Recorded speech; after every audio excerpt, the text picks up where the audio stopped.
Guys, nagluto tayo ng sarili nating ingredients na tosino. Yan. Sinubukan natin gumawa ng tosino. Ang ingredients yan ay Sprite, asukal, yun. Walang halong pineapple sapagkat walang pambili ng pineapple. Gumawa tayo ng tosino. Kain naman na tayo. Right? Kaya na ulit tayo. Ang ulam natin ay homemade tosino. Kuha natin. Homemade tosino. Yeah. Wala man pang kulay yan, kaya ganyan eh. Sarap. Panggabi nakababad lang, sarap na.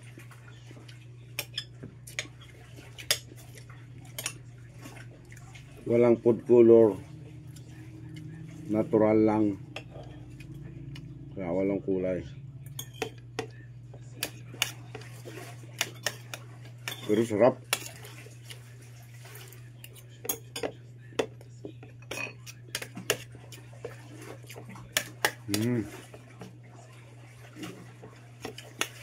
Paborito to ng mga bata.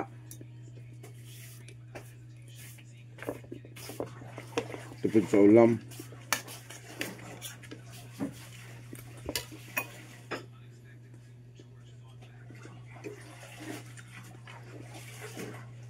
Tosino homemade. Yun.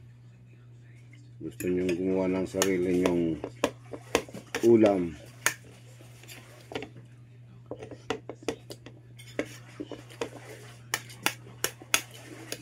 Ang ingredients lang nito ay Sprite, pineapple, bitsin, asin,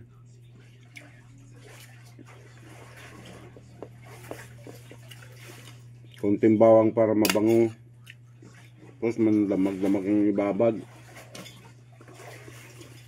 Pakababad nyo, preto nyo na. Wow! May sarili na kayong ulam.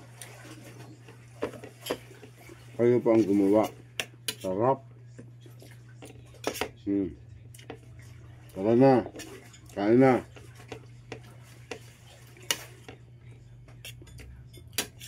Okay?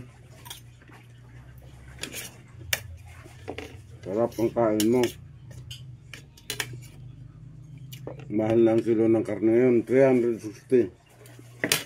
Ang laman.